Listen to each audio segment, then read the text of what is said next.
Artículo 401. Emisión de fallo.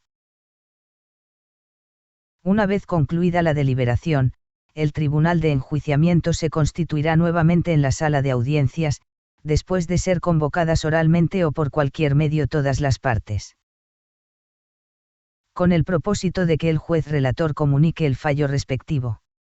El fallo deberá señalar: 1. La decisión de absolución o de condena. 2. Si la decisión se tomó por unanimidad o por mayoría de miembros del tribunal, y 3. La relación sucinta de los fundamentos y motivos que lo sustentan. En caso de condena, en la misma audiencia de comunicación del fallo se señalará la fecha en que se celebrará la audiencia de individualización de las sanciones y reparación del daño, dentro de un plazo que no podrá exceder de 5 días. En caso de absolución, el Tribunal de Enjuiciamiento podrá aplazar la redacción de la sentencia hasta por un plazo de 5 días, la que será comunicada a las partes. Comunicada a las partes la decisión absolutoria, el Tribunal de Enjuiciamiento dispondrá en forma inmediata el levantamiento de las medidas cautelares que se hubieren decretado en contra del imputado y ordenará se tome nota de ese levantamiento en todo índice o registro público y policial en él que figuren, así como su inmediata libertad sin que puedan mantenerse dichas medidas para la realización de trámites administrativos. También se ordenará la cancelación de las garantías de comparecencia y reparación del daño que se hayan otorgado. El Tribunal de Enjuiciamiento dará lectura y explicará la sentencia en audiencia pública. En caso de que en la fecha y hora fijadas para la celebración de dicha audiencia no asistió persona alguna, se dispensará de la lectura y la explicación y se tendrá por notificadas a todas las partes. Explicación: son más que claros en el artículo señalado los requisitos de forma y fondo que deben ser observados por el Tribunal de Enjuiciamiento a la hora de emitir el debido fallo correspondiente. Por lo que deberá ser claro el contenido del fallo, el cual deberá contener lo siguiente. A. La decisión de absolución o de condena, es la parte medular del fallo, en donde se deberá establecer la resolución alcanzada en la litis. En caso de absolución, se deberán levantar las medidas cautelares impuestas al absuelto, y en caso de prisión preventiva, de manera inmediata deberán realizarse los trámites administrativos con la autoridad penitenciaria para efectos de que lo más pronto posible sea puesto en libertad. Por otra parte, en caso de condena, se señalará fecha para la audiencia de individualización de sanciones y reparación del daño. B. Decisión por unanimidad o por mayoría de votos, en este caso se deberá señalar cómo fue votada la sentencia. Es importante recordar que actualmente las leyes orgánicas de los partidos judiciales de cada entidad ha permitido que el Tribunal de Enjuiciamiento se constituya de manera colegiada o singular. Ello atendiendo a la complejidad del asunto. C. Fundamentación y motivación de la sentencia, se deberá redactar en todo momento en cumplimiento del 14 y 16 constitucionales y demás ordenamientos secundarios con la fundamentación y motivación del fallo, el cual aunque debe de darse de manera oral, no se exenta de que posteriormente deba ser redactado de manera escrita. Es muy importante poder analizar en caso de existir razonamientos del tribunal distintos en base al sentido de su fallo, cada una de esas particularidades ya que pueda apoyar para efectos de poder presentar una mejor apelación. O en su defecto, un mejor amparo. Artículo 402. Convicción del Tribunal de Enjuiciamiento. El Tribunal de Enjuiciamiento apreciará la prueba según su libre convicción extraída de la totalidad del debate, de manera libre y lógica, solo serán valorables y sometidos a la crítica racional los medios de prueba obtenidos lícitamente e incorporados al debate conforme a las disposiciones de este Código. En la sentencia, el Tribunal de Enjuiciamiento deberá hacerse cargo en su motivación de toda la prueba producida, incluso de aquella que hubiere desestimado, indicando en tal caso las razones que hubiere tenido en cuenta para hacerlo. Esta motivación deberá permitir la reproducción del razonamiento utilizado para alcanzar las conclusiones a que llegará la sentencia. Nadie podrá ser condenado, sino cuando el tribunal que lo juzgue adquiera la convicción más allá de toda duda razonable, de que el acusado es responsable de la comisión del hecho por el que siguió el juicio. La duda siempre favorece al acusado. No se podrá condenar a una persona con el solo mérito de su propia declaración. Explicación: la valoración libre y lógica de la prueba deberá ser la medida que utilice el tribunal de enjuiciamiento a la hora de apreciar la prueba, deberá ser analizada conforme a un criterio lógico, es decir, si lo que fue aportado es lógico, por ya haber sucedido antes o por ser humanamente posible que un hecho o circunstancia ya haya sucedido antes.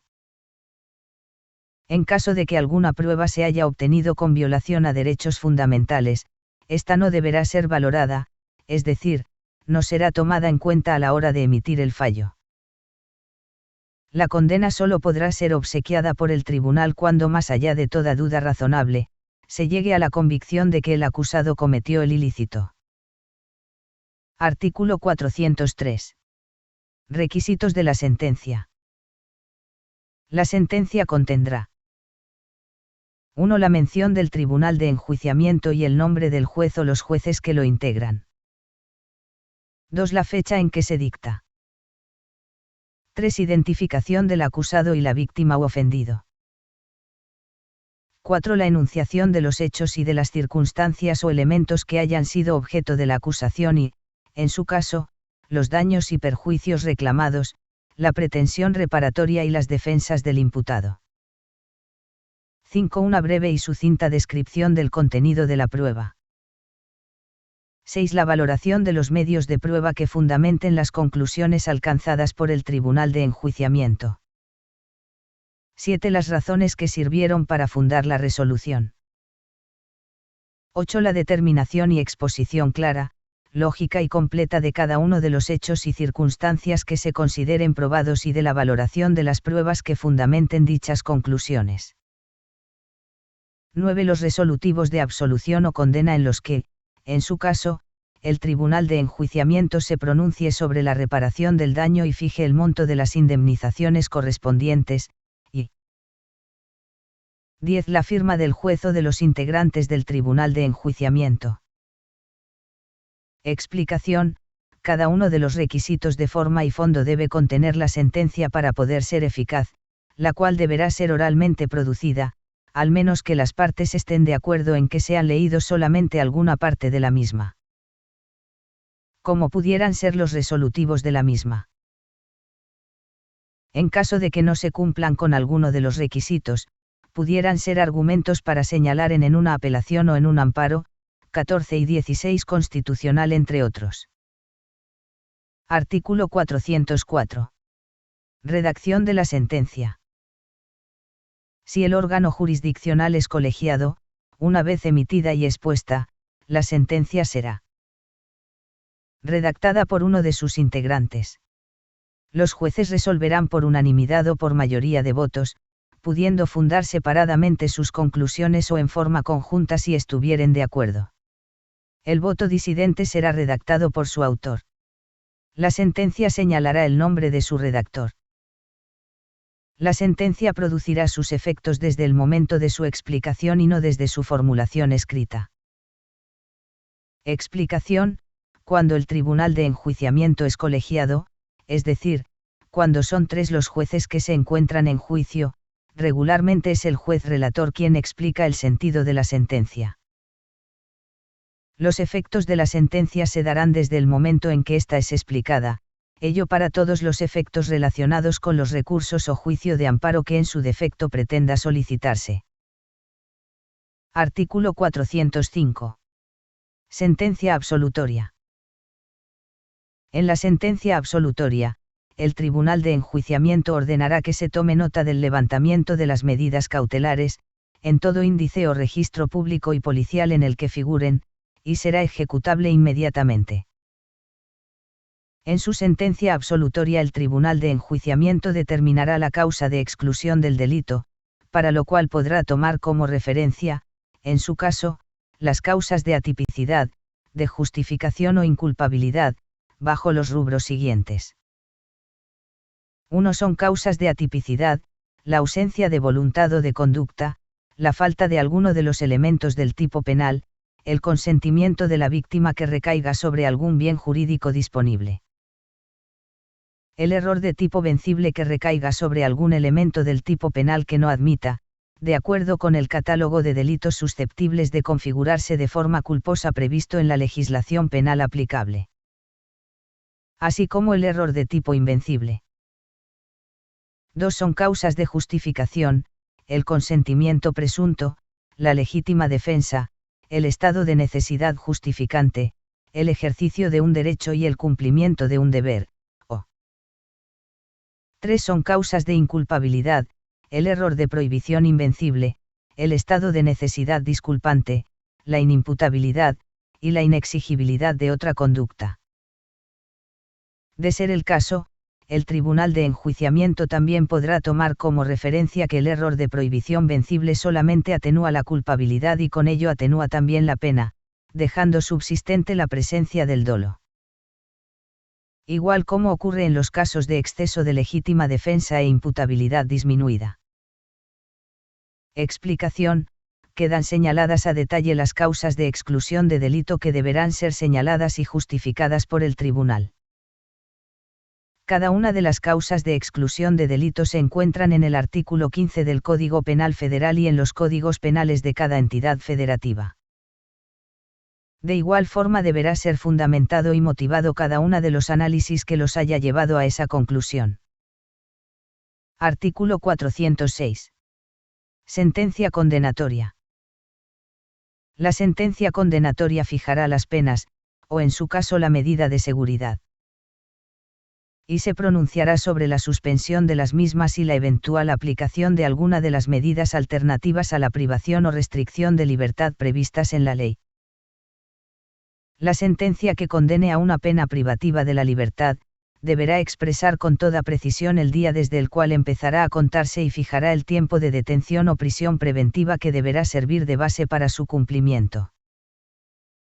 La sentencia condenatoria dispondrá también el decomiso de los instrumentos o efectos del delito o su restitución, cuando fuere procedente.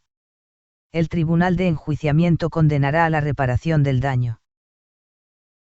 Cuando la prueba producida no permita establecer con certeza el monto de los daños y perjuicios, o de las indemnizaciones correspondientes.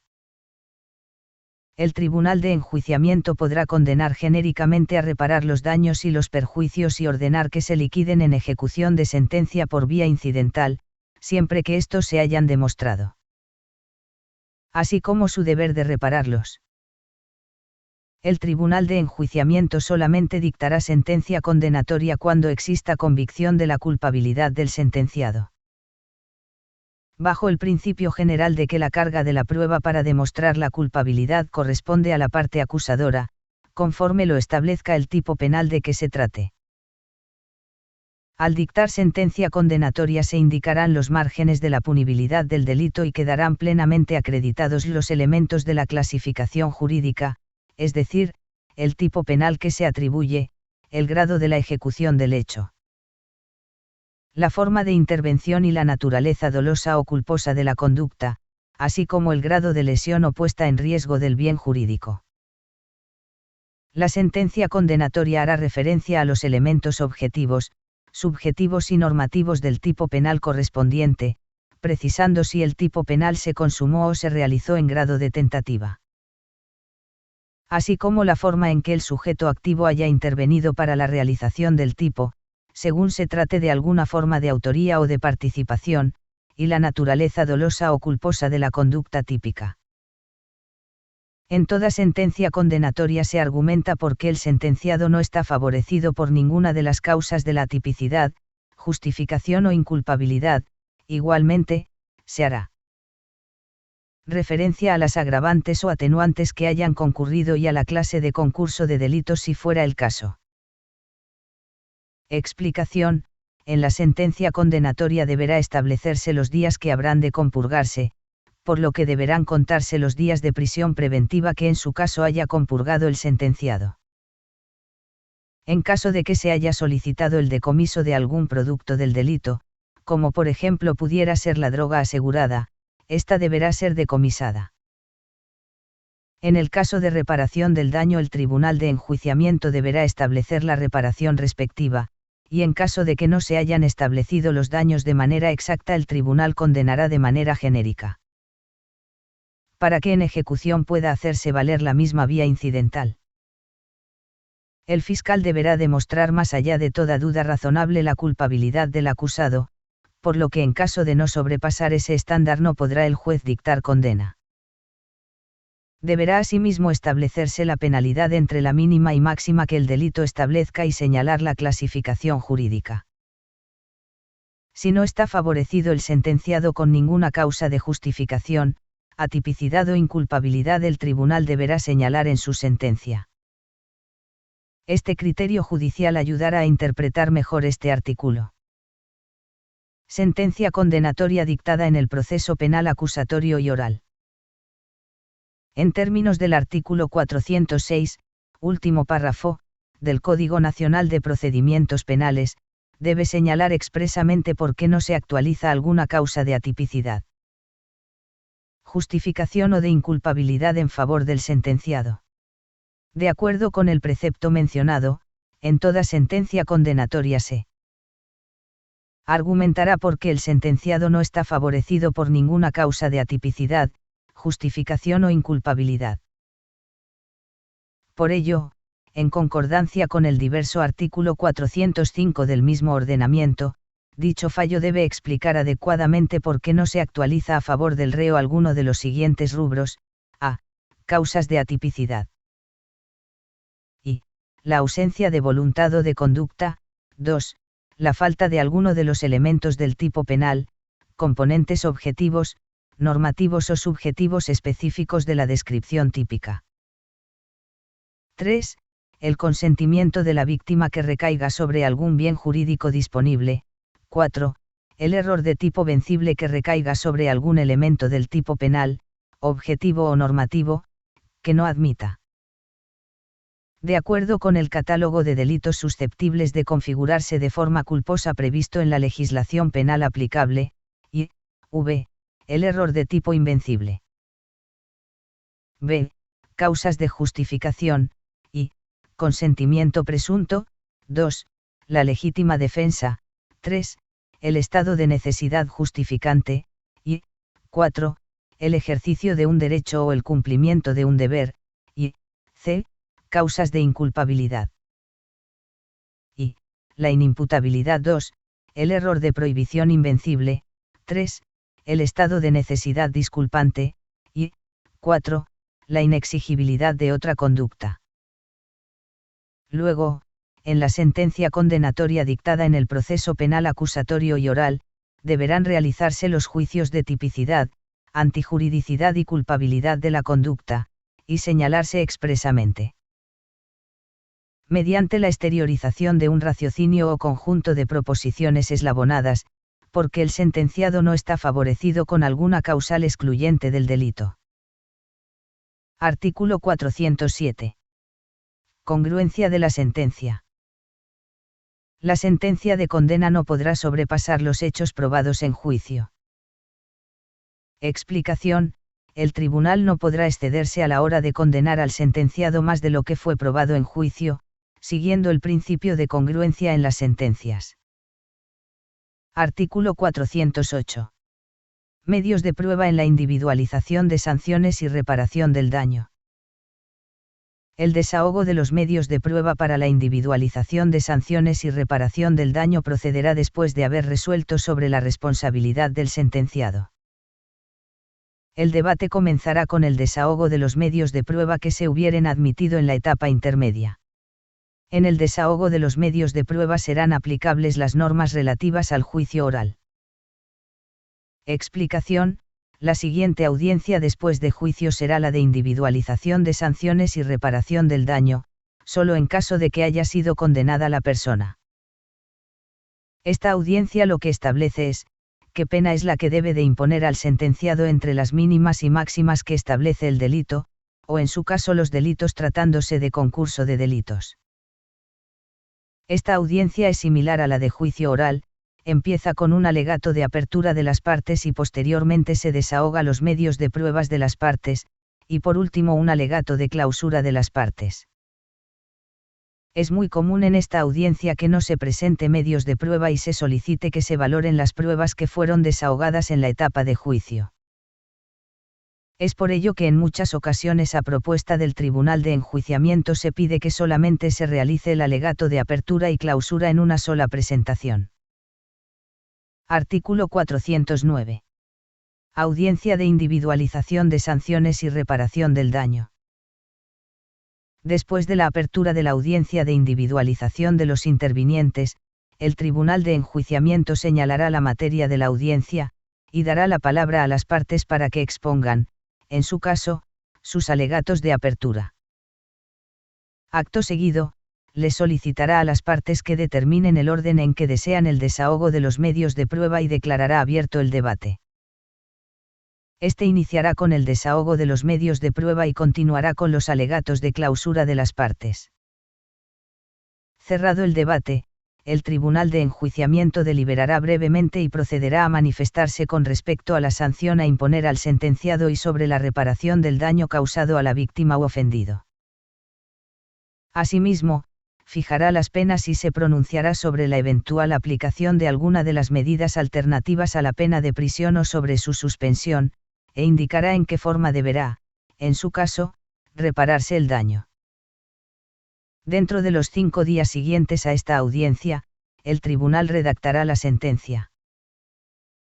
La ausencia de la víctima que haya sido debidamente notificada no será impedimento para la celebración de la audiencia. Explicación: esta audiencia es similar a la de juicio oral, empieza con un alegato de apertura de las partes y posteriormente se desahoga los medios de pruebas de las partes, y por último un alegato de clausura de las partes. Es muy común en esta audiencia que no se presente medios de prueba y se solicite que se valoren las pruebas que fueron desahogadas en la etapa de juicio. Es por ello que en muchas ocasiones a propuesta del Tribunal de Enjuiciamiento se pide que solamente se realice el alegato de apertura y clausura en una sola presentación. Artículo 410. Criterios para la individualización de la sanción penal o medida de seguridad. El Tribunal de Enjuiciamiento, al individualizar las penas o medidas de seguridad aplicables, deberá tomar en consideración lo siguiente.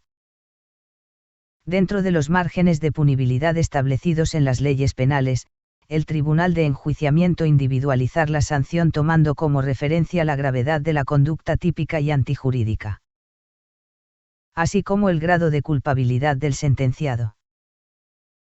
Las medidas de seguridad no accesorias a la pena y las consecuencias jurídicas aplicables a las personas morales, serán individualizadas tomando solamente en consideración la gravedad de la conducta típica y antijurídica. La gravedad de la conducta típica y antijurídica estará determinada por el valor del bien jurídico, su grado de afectación, la naturaleza dolosa o culposa de la conducta, los medios empleados, las circunstancias de tiempo, modo, lugar u ocasión del hecho, así como por la forma de intervención del sentenciado. El grado de culpabilidad estará determinado por el juicio de reproche, según el sentenciado haya tenido, bajo las circunstancias y características del hecho. La posibilidad concreta de comportarse de distinta manera y de respetar la norma jurídica quebrantada. Si en un mismo hecho intervinieron varias personas, cada una de ellas será sancionada de acuerdo con el grado de su propia culpabilidad. Para determinar el grado de culpabilidad también se tomarán en cuenta los motivos que impulsaron la conducta del sentenciado. Las condiciones fisiológicas y psicológicas específicas en que se encontraba en el momento de la comisión del hecho, la edad, el nivel educativo, las costumbres, las condiciones sociales y culturales, así como los vínculos de parentesco, amistad o relación que guarde con la víctima u ofendido. Igualmente se tomarán en cuenta las demás circunstancias especiales del sentenciado, víctima u ofendido, siempre que resulten relevantes para la individualización de la sanción. Se podrán tomar en consideración los dictámenes periciales y otros medios de prueba para los fines señalados en el presente artículo. Cuando el sentenciado pertenezca a un grupo étnico o pueblo indígena se tomarán en cuenta, además de los aspectos anteriores, sus usos y costumbres. En caso de concurso real se impondrá la sanción del delito más grave, la cual podrá aumentarse con las penas que la ley contempla para cada uno de los delitos restantes, sin que exceda de los máximos señalados en la ley penal aplicable. En caso de concurso ideal, se impondrán las sanciones correspondientes al delito que merezca la mayor penalidad, las cuales podrán aumentarse sin rebasar la mitad del máximo de la duración de las penas correspondientes de los delitos restantes, siempre que las sanciones aplicables sean de la misma naturaleza, cuando sean de diversa naturaleza. Podrán imponerse las consecuencias jurídicas señaladas para los restantes delitos. No habrá concurso cuando las conductas constituyan un delito continuado, sin embargo, en estos casos se aumentará la sanción penal hasta en una mitad de la correspondiente al máximo del delito cometido. El aumento o la disminución de la pena, fundados en las relaciones personales o en las circunstancias subjetivas del autor de un delito, no serán aplicables a los demás sujetos que intervinieron en aquel. Sí serán aplicables las que se fundamenten en circunstancias objetivas, siempre que los demás sujetos tengan conocimiento de ellas. Explicación: dentro de la audiencia de individualización de sanciones y reparación del daño necesariamente deberán llevarse a cabo las reglas aplicables a los criterios de individualización de la sanción penal o medida de seguridad. Para con ello buscar que el juez le imponga la pena más acorde a las circunstancias particulares que rodean al hecho delictivo. Para efectos de establecer los márgenes punibilidad de la sanción, el Tribunal de Enjuiciamiento tomar en cuenta lo siguiente: gravedad de la conducta típica y antijurídica. Grado de culpabilidad del sentenciado. Para efectos de tomar en cuenta las medidas de seguridad no accesorias a la pena y las consecuencias jurídicas aplicables a las personas, se tomará en cuenta solamente la gravedad de la conducta típica y antijurídica. Artículo 411. Emisión y exposición de las sentencias. El Tribunal de Enjuiciamiento deberá explicar toda sentencia de absolución o condena. Explicación: después de que se dicta el fallo de condena y se lleve a cabo la audiencia de individualización de sanciones, el Tribunal de Enjuiciamiento llevará a cabo una audiencia en la que explicará la sentencia que haya emitido. En esta misma audiencia explicará la motivación que lo llevó a tomar tal determinación, la sentencia que emitió, y en caso de condena, por qué llegó a la penalidad establecida y su respectiva reparación del daño. Artículo 412. Sentencia firme.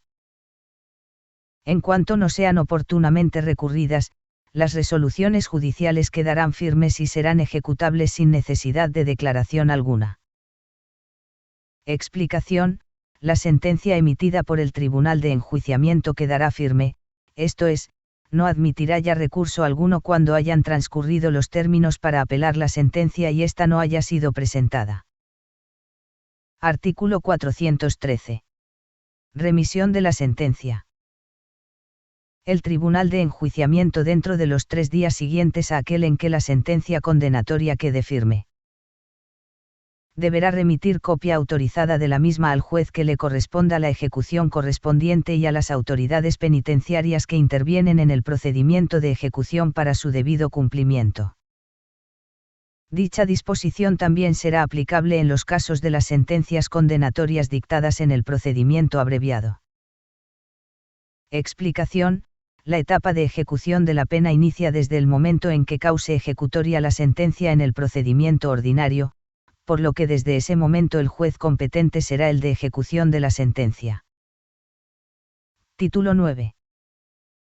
Personas inimputables. Capítulo único. Procedimiento para personas inimputables. Artículo 414. Procedimiento para la aplicación de ajustes razonables en la audiencia inicial. Si en el curso de la audiencia inicial, aparecen indicios de que el imputado está en alguno de los supuestos de inimputabilidad previstos en la parte general del Código Penal aplicable, Cualquiera de las partes podrá solicitar al juez de control que ordene la práctica de peritajes que determinen si efectivamente es inimputable y, en caso de serlo, si la inimputabilidad es permanente o transitoria y, en su caso, si ésta fue provocada por el imputado. La audiencia continuará con las mismas reglas generales, pero se proveerán los ajustes razonables que determine el juez de control para garantizar el acceso a la justicia de la persona. En los casos en que la persona se encuentre retenida, el Ministerio Público deberá aplicar ajustes razonables para evitar un mayor grado de vulnerabilidad y el respeto a su integridad personal. Para tales efectos, estará en posibilidad de solicitar la práctica de aquellos peritajes que permitan determinar el tipo de inimputabilidad que tuviere, así como si ésta es permanente o transitoria y, si es posible, definir si fue provocada por el propio retenido. Explicación: en todo momento cualquiera de las partes puede solicitar al órgano jurisdiccional, bajo datos objetivos obtenidos, que se realizan periciales y se determine si la persona es inimputable. Artículo 415. Identificación de los supuestos de inimputabilidad. Si el imputado ha sido vinculado a proceso y se estima que está en una situación de inimputabilidad, las partes podrán solicitar al juez de control que se lleven a cabo los peritajes necesarios para determinar si se acredita tal extremo, así como si la inimputabilidad que presente pudo ser propiciada o no por la persona. Explicación: es importante señalar que la inimputabilidad propiciada no excluye el delito, por lo que es importante analizar el caso y verificar si esta circunstancia acontece. Artículo 416. Ajustes al procedimiento. Si se determina el estado de inimputabilidad del sujeto, el procedimiento ordinario se aplicará, observando las reglas generales del debido proceso, con los ajustes del procedimiento que en el caso concreto acuerde el juez de control, escuchando al Ministerio Público y al defensor, con el objeto de acreditar la participación de la persona inimputable en el hecho atribuido y, en su caso, determinar la aplicación de las medidas de seguridad que se estimen pertinentes. En caso de que el estado de inimputabilidad cese, se continuará con el procedimiento ordinario sin los ajustes respectivos. Explicación: el juez de control tendrá la obligación, en caso de que sea acreditado que el imputado es inimputable, generar ajustes para efectos de velar por los derechos de éste. Que conozca a detalle los hechos por los que está siendo imputado, que ejerza sus derechos de defensa, sus posibilidades dentro del proceso, y en general, todas aquellas prerrogativas que el proceso permite. Artículo 417. Medidas cautelares aplicables a inimputables. Se podrán imponer medidas cautelares a personas inimputables, de conformidad con las reglas del proceso ordinario, con los ajustes del procedimiento que disponga el juez de control para el caso en que resulte procedente. El solo hecho de ser imputable no será razón suficiente para imponer medidas cautelares. Explicación: para efectos de medidas cautelares, no hay distinción alguna en razón a las medidas cautelares que pueden ser impuestas al inimputable en el proceso. Por lo que solo el juez podrá solicitar ajustes o medidas para garantizar los derechos del inimputable y cumplir con las finalidades de las medidas cautelares. Artículo 418. Prohibición de procedimiento abreviado. El procedimiento abreviado no será aplicable a personas inimputables. Explicación: el procedimiento abreviado está prohibido en personas inimputables. La razón de ello descansa en la idea de que uno de los requisitos para efectos de acceder a esta forma de terminación anticipada del proceso es precisamente aceptar la responsabilidad del hecho acusado, el cual, evidentemente tratándose de personas inimputables, se tornaría imposible por la falta de voluntad del imputado, al no poder tomar una decisión libre y conocer todas las consecuencias de la misma. Artículo 419. Resolución del caso. Comprobada la existencia del hecho que la ley señala como delito y que el inimputable intervino en su comisión, ya sea como autor o como partícipe, sin que a su favor opere alguna causa de justificación prevista en los códigos sustantivos. El Tribunal de Enjuiciamiento resolverá el caso indicando que hay base suficiente para la imposición de la medida de seguridad que resulte aplicable. Asimismo, le corresponderá al órgano jurisdiccional determinar la individualización de la medida, en atención a las necesidades de prevención especial positiva, respetando los criterios de proporcionalidad y de mínima intervención. Si no se acreditan estos requisitos, el Tribunal de Enjuiciamiento absolverá al inimputable. La medida de seguridad en ningún caso podrá tener mayor duración a la pena que le pudiera corresponder en caso de que sea imputable. Título. Procedimientos especiales. Capítulo I. Pueblos y comunidades indígenas. Artículo 420. Pueblos y comunidades indígenas. Cuando se trate de delitos que afecten bienes jurídicos propios de un pueblo o comunidad indígena o bienes personales de alguno de sus miembros, y tanto el imputado como la víctima, o en su caso sus familiares, acepten el modo en el que la comunidad, conforme a sus propios sistemas normativos en la regulación y solución de sus conflictos internos proponga resolver el conflicto, se declarará la extinción de la acción penal. Salvo en los casos en que la solución no considere la perspectiva de género, afecte la dignidad de las personas, el interés superior de los niños y las niñas o del derecho a una vida libre de violencia hacia la mujer. En estos casos, cualquier miembro de la comunidad indígena podrá solicitar que así se declare ante el juez competente. Se excluyen de lo anterior, los delitos previstos para prisión preventiva oficiosa en este código y en la legislación aplicable. Explicación: en caso de comunidades indígenas la ley permite que cuando haya acuerdo entre la víctima y el acusado del delito, estos resuelvan sus diferencias mediante sus usos y costumbres. Las limitantes que establece la ley es que en la solución del caso no se juzgue con perspectiva de género o no se respete el interés de los niños y derechos de la mujer. Así también si se trata de la comisión de un delito de prisión preventiva oficiosa señaladas en el artículo 19 constitucional no podrán utilizarse los usos y costumbres y necesariamente deberán de someterse al proceso ordinario. Capítulo 2. Procedimiento para personas jurídicas. Artículo 421. Ejercicio de la acción penal y responsabilidad penal autónoma.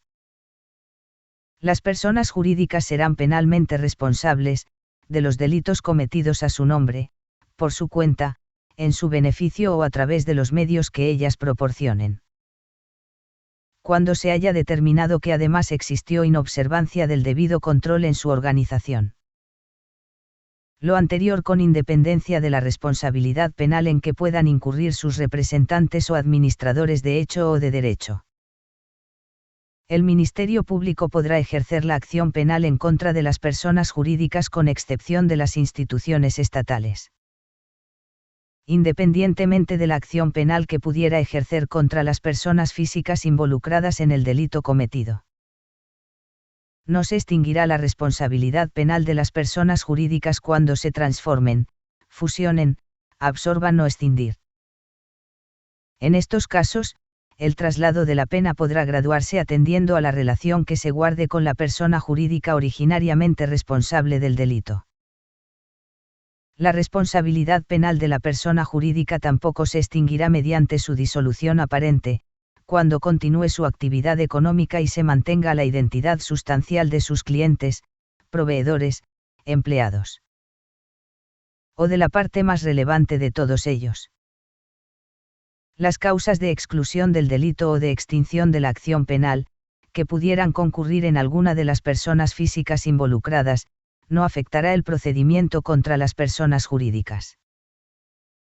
Salvo en los casos en que la persona física y la persona jurídica hayan cometido o participado en los mismos hechos y estos no hayan sido considerados como aquellos que la ley señala como delito. Por una resolución judicial previa. Tampoco podrá afectar el procedimiento el hecho de que alguna persona física involucrada se sustraiga de la acción de la justicia. Las personas jurídicas serán penalmente responsables únicamente por la comisión de los delitos previstos en el catálogo dispuesto en la legislación penal de la Federación y de las entidades federativas. Explicación: a partir de la entrada en vigor de este Código Nacional es posible que las personas jurídicas, empresas, personas morales de otros tipos, puedan tener responsabilidad penal. Esto ocurrirá cuando quede acreditado que se cometió algún delito utilizando la organización para tales efectos y además quede acreditado que la persona jurídica no contaba con controles establecidos para efectos de haber evitado que sucediera el fenómeno jurídico penal. Las dependencias públicas no podrán ser imputadas penalmente por medio de esta figura, como pudiera ser por ejemplo el IMSS.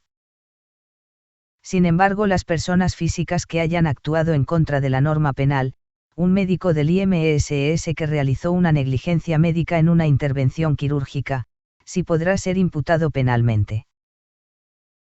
La estrategia de fusionar o transformar la empresa no será suficiente para efectos de eliminar la responsabilidad penal, ni tampoco desaparecer la persona jurídica cuando prevalezca la identidad de clientes, proveedores y otros indicios que hagan presumir que la operatividad de la empresa sigue.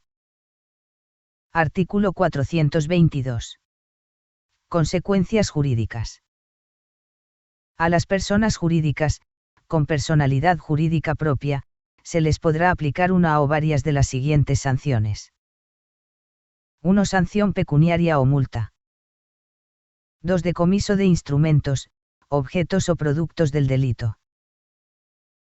3. Publicación de la sentencia.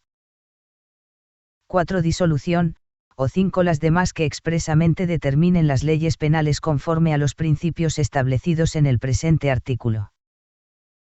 Para los efectos de la individualización de las sanciones anteriores, el órgano jurisdiccional deberá tomar en consideración lo establecido en el artículo 410 de este ordenamiento y el grado de culpabilidad correspondiente de conformidad con los aspectos siguientes. A. La magnitud de la inobservancia del debido control en su organización y la exigibilidad de conducirse conforme a la norma. B. El monto de dinero involucrado en la comisión del hecho delictivo, en su caso. C. La naturaleza jurídica y el volumen de negocios anual de la persona moral. D. El puesto que ocupaban, en la estructura de la persona jurídica, la persona o las personas físicas involucradas en la comisión del delito. E. El grado de sujeción y cumplimiento de las disposiciones legales y reglamentarias, y F. El interés público de las consecuencias sociales y económicas o, en su caso, los daños que pudiera causar a la sociedad, la imposición de la pena. Para la imposición de la sanción relativa a la disolución, el órgano jurisdiccional deberá ponderar, además de lo previsto en este artículo, que la imposición de dicha sanción sea necesaria para garantizar la seguridad pública o nacional. Evitar que se ponga en riesgo la economía nacional o la salud pública o que con ella se haga cesar la comisión de delitos. Las personas jurídicas, con o sin personalidad jurídica propia, que hayan cometido o participado en la comisión de un hecho típico y antijurídico, podrá imponerles una o varias de las siguientes consecuencias jurídicas. 1. Suspensión de sus actividades. 2. Clausura de sus locales o establecimientos. 3. Prohibición de realizar en el futuro las actividades en cuyo ejercicio se haya cometido o participado en su comisión. 4. Inhabilitación temporal consistente en la suspensión de derechos para participar de manera directa o por interpósita persona en procedimientos de contratación del sector público. 5. Intervención judicial para salvaguardar los derechos de los trabajadores o de los acreedores, o 6. Amonestación pública. En este caso, el órgano jurisdiccional deberá individualizar las consecuencias jurídicas establecidas en este apartado, conforme a lo dispuesto en el presente artículo y a lo previsto en el artículo 410 de este Código. Artículo 423. Formulación de la imputación y vinculación a proceso. cuando el Ministerio Público tenga conocimiento de la posible comisión de un delito en los que se encuentre involucrada alguna persona jurídica, en los términos previstos en este Código, iniciará la investigación correspondiente. En caso de que durante la investigación se ejecute el aseguramiento de bienes, el Ministerio Público dará vista al representante de la persona jurídica a efecto de hacerle saber sus derechos y manifieste lo que a su derecho convenga. Para los efectos de este capítulo, el órgano jurisdiccional podrá dictar como medidas cautelares la suspensión de las actividades, la clausura temporal de los locales o establecimientos, así como la intervención judicial. En la audiencia inicial llevada a cabo para formular imputación a la persona física, se darán a conocer, en su caso, al representante de la persona jurídica, asistido por el defensor, los cargos que se formulen en contra de su representado. Para que dicho representante o su defensor manifiesten lo que a su derecho convenga.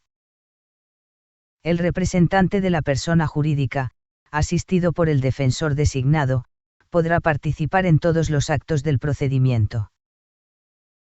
En tal virtud se les notificarán todos los actos que tengan derecho a conocer, se les citarán a las audiencias, podrán ofrecer medios de prueba, desahogar pruebas, promover incidentes, formular alegatos e interponer los recursos procedentes en contra de las resoluciones que a la persona jurídica perjudiquen. En ningún caso el representante de la persona jurídica que tenga el carácter de imputado podrá representarla. En su caso el órgano jurisdiccional podrá vincular a proceso a la persona jurídica. Artículo 424. Formas de terminación anticipada. Durante el proceso, para determinar la responsabilidad penal de las personas jurídicas a que se refiere este capítulo, se podrán aplicar las soluciones alternas y las formas anticipadas de terminación del proceso y, en lo conducente, los procedimientos especiales previstos en este Código. Artículo 425. Sentencias. En la sentencia que se dicte, el órgano jurisdiccional resolverá lo pertinente a la persona física imputada, con independencia a la responsabilidad penal de la persona jurídica, imponiendo la sanción procedente. En lo no previsto por este capítulo, se aplicarán en lo que sea compatible, las reglas del procedimiento ordinario previstas en este Código. Capítulo 3. Acción penal por particular. Artículo 426. Acción penal por particulares. El ejercicio de la acción penal corresponde al Ministerio Público, pero podrá ser ejercida por los particulares que tengan la calidad de víctima u ofendido en los casos y conforme a lo dispuesto en este Código. Explicación: la facultad para investigar y perseguir delitos es exclusiva del Ministerio Público, como regla general, sin embargo en ciertos casos podrá ser ejercitada por la víctima u ofendido, por medio de su asesor jurídico. Bajo las reglas establecidas en este capítulo. Artículo 427. Acumulación de causas. Solo procederá la acumulación de procedimientos de acción penal por particulares con procedimientos de acción penal pública cuando se trate de los mismos hechos y exista identidad de partes. Explicación: existe la posibilidad de que puedan acumularse los procesos penales siempre que haya los mismos hechos y haya identidad de partes. Artículo 428. Supuestos y condiciones en los que procede la acción penal por particulares. La víctima u ofendido podrá ejercer la acción penal únicamente en los delitos perseguibles por querella, cuya penalidad sea alternativa, distinta a la privativa de la libertad o cuya punibilidad máxima no exceda de 3 años de prisión. La víctima u ofendido podrá acudir directamente ante el juez de control, ejerciendo acción penal por particulares en caso que cuente con datos que permitan establecer que se ha cometido un hecho que la ley señala como delito y exista probabilidad de que el imputado lo cometió o participó en su comisión. En tal caso deberá aportar para ello los datos de prueba que sustenten su acción, sin necesidad de acudir al Ministerio Público.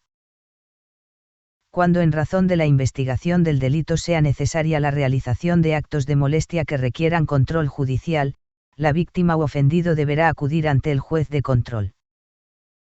Cuando el acto de molestia no requiera control judicial, la víctima u ofendido deberá acudir ante el Ministerio Público para que éste los realice.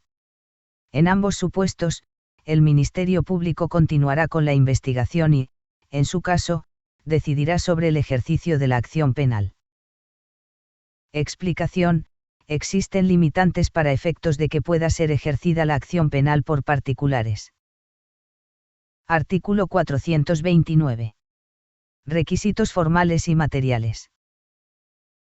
El ejercicio de la acción penal por particular hará las veces de presentación de la querella y deberá sustentarse en audiencia ante el juez de control con los requisitos siguientes.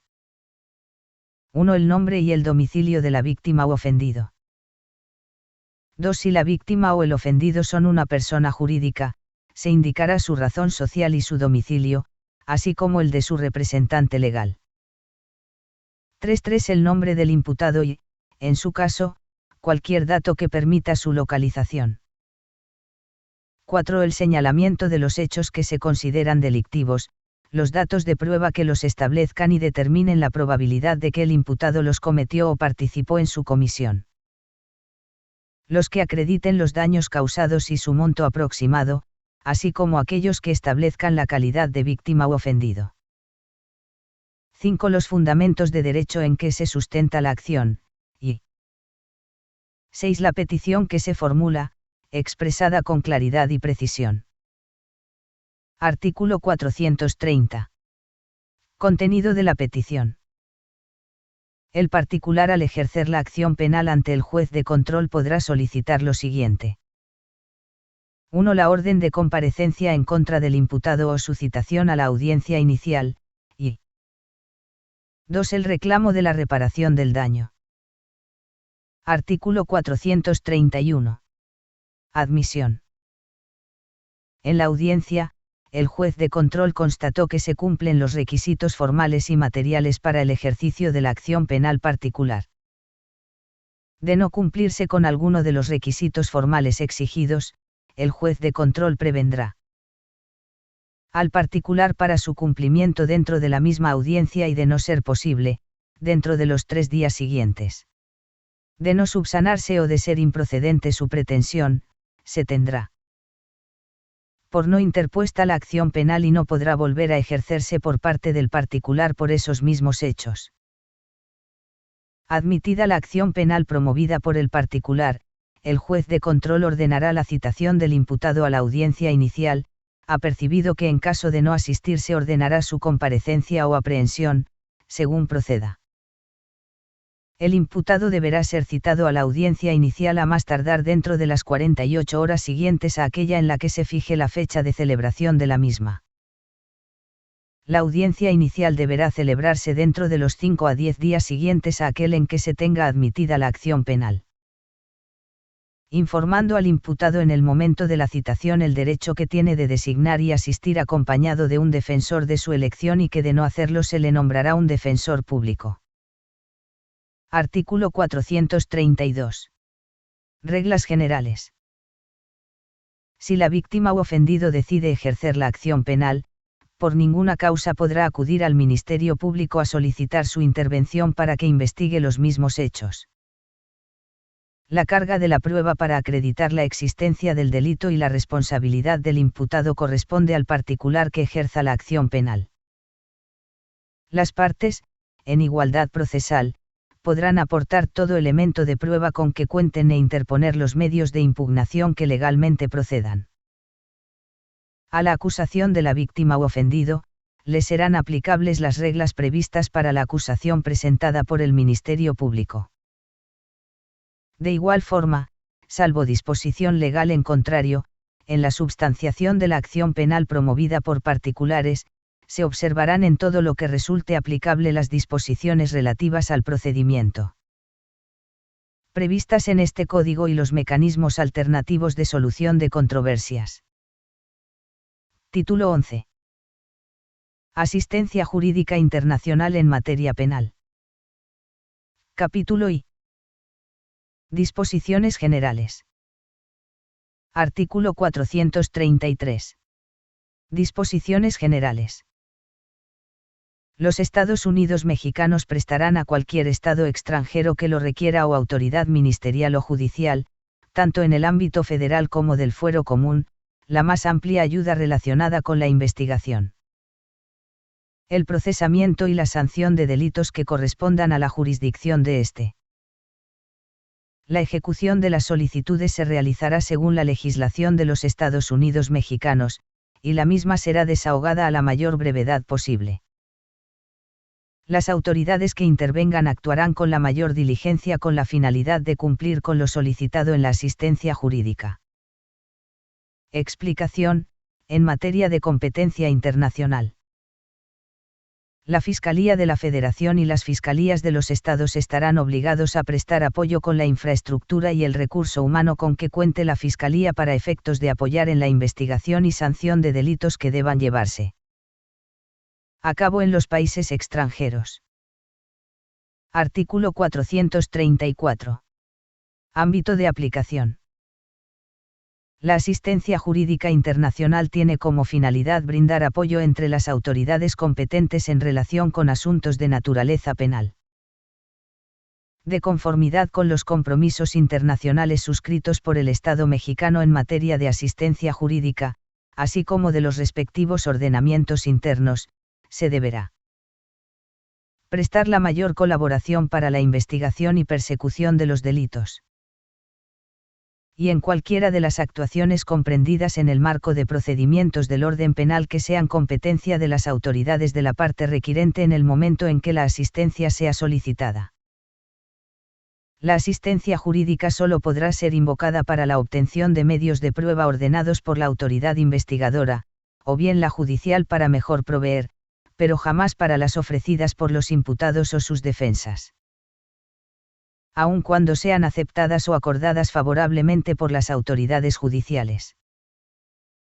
Explicación: la asistencia jurídica internacional es exclusiva a la autoridad ministerial o judicial de aquellos países solo en lo concerniente a la persecución de los delitos o en las solicitudes del Poder Judicial para el mejor juzgar, excluyendo de manera expresa a las actuaciones y solicitudes realizadas por la defensa de algún imputado.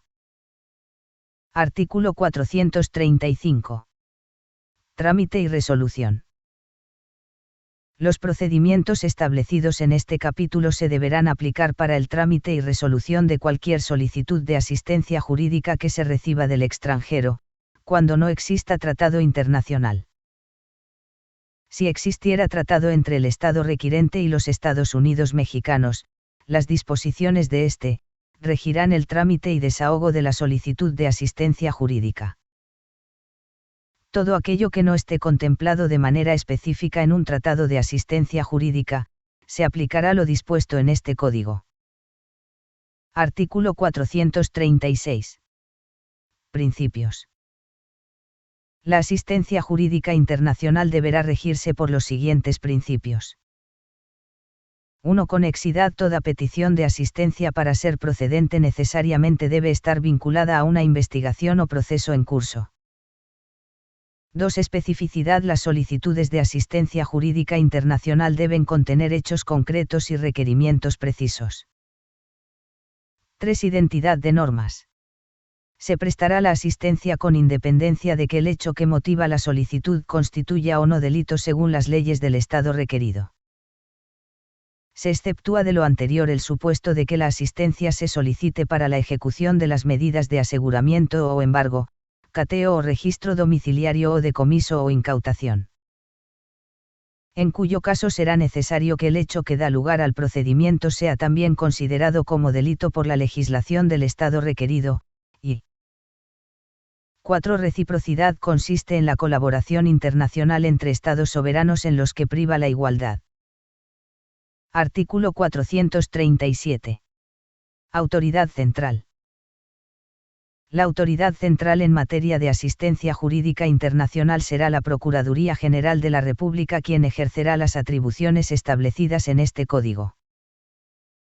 Cualquier solicitud de asistencia jurídica formulada con base en los instrumentos internacionales vigentes, de conformidad con el principio de reciprocidad internacional, podrá presentarse para su trámite y atención ante la autoridad central, o a través de la vía diplomática.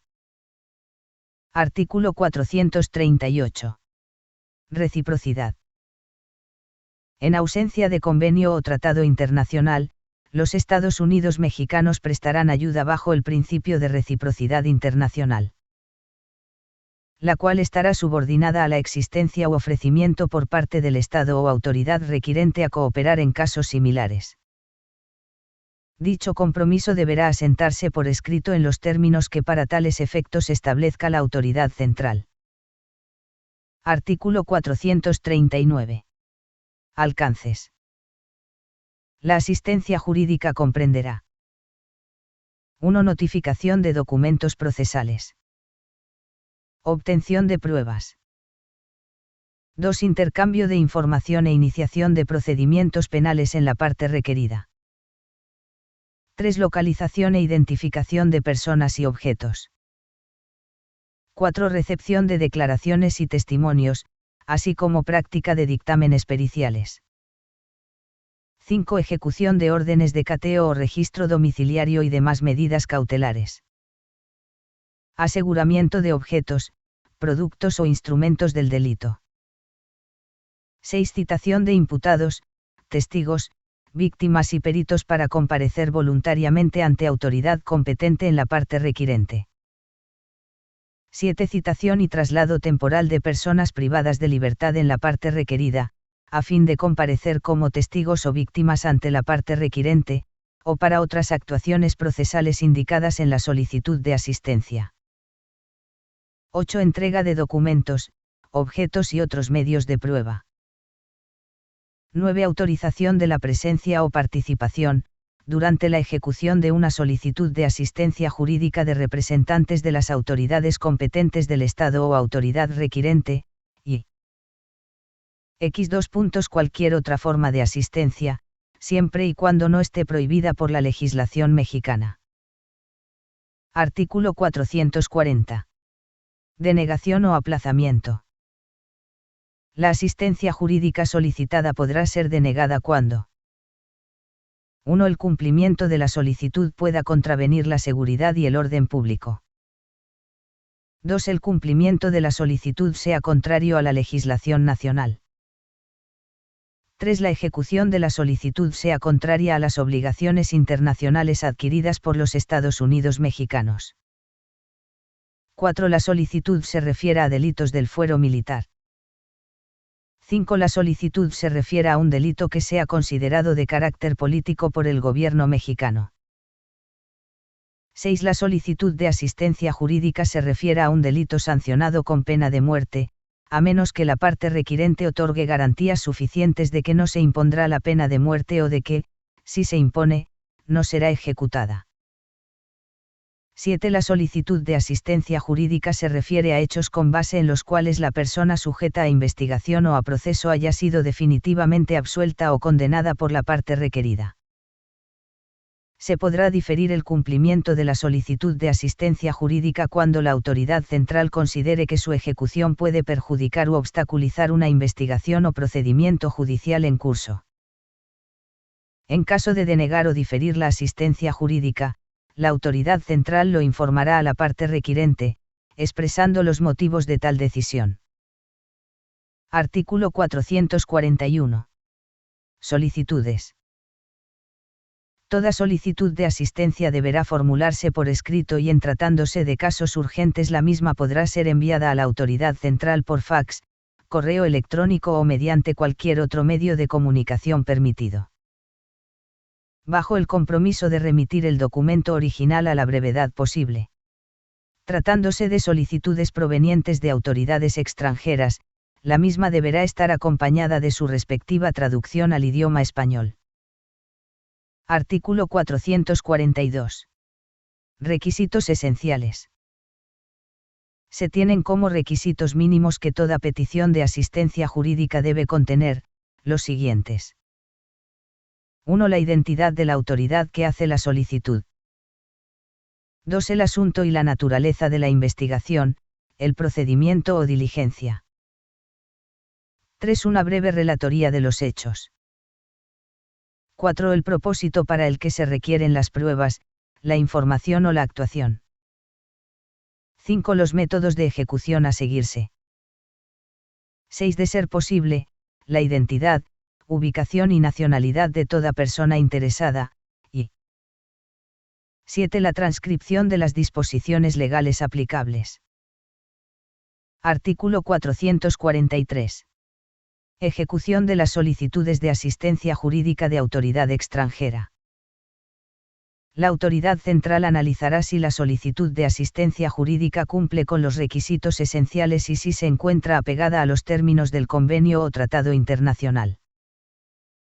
Si lo hubiere, en su caso procederá al desahogo de la misma de acuerdo con las formas y procedimientos especiales indicados en la solicitud por la parte requirente, salvo cuando estos sean incompatibles con la legislación interna.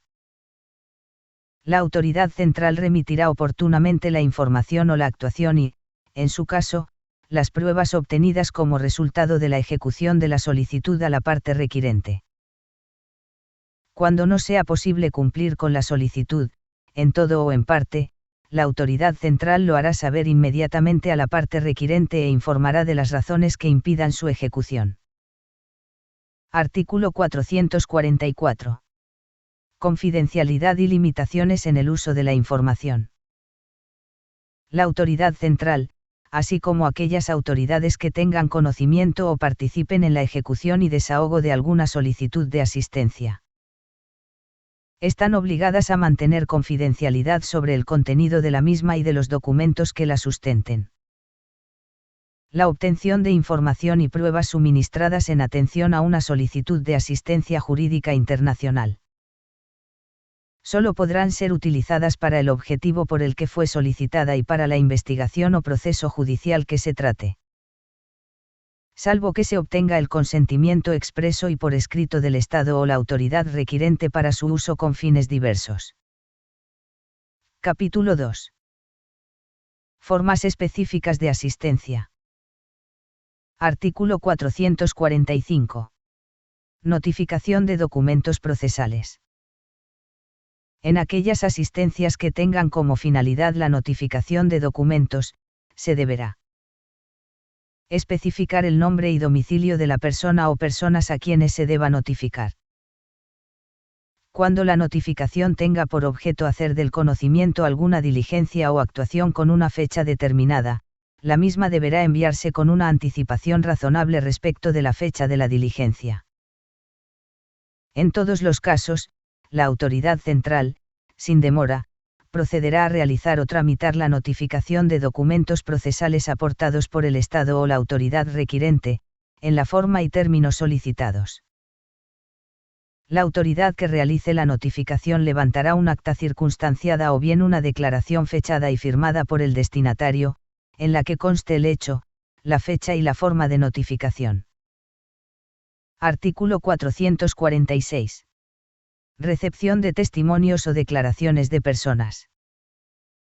La autoridad requirente deberá proporcionar el nombre completo de la persona a quien deberá recabarse su declaración o testimonio, el domicilio en donde se le puede ubicar, su fecha de nacimiento y un pliego de preguntas a contestar. Artículo 447. Suministro de documentos, registros o pruebas.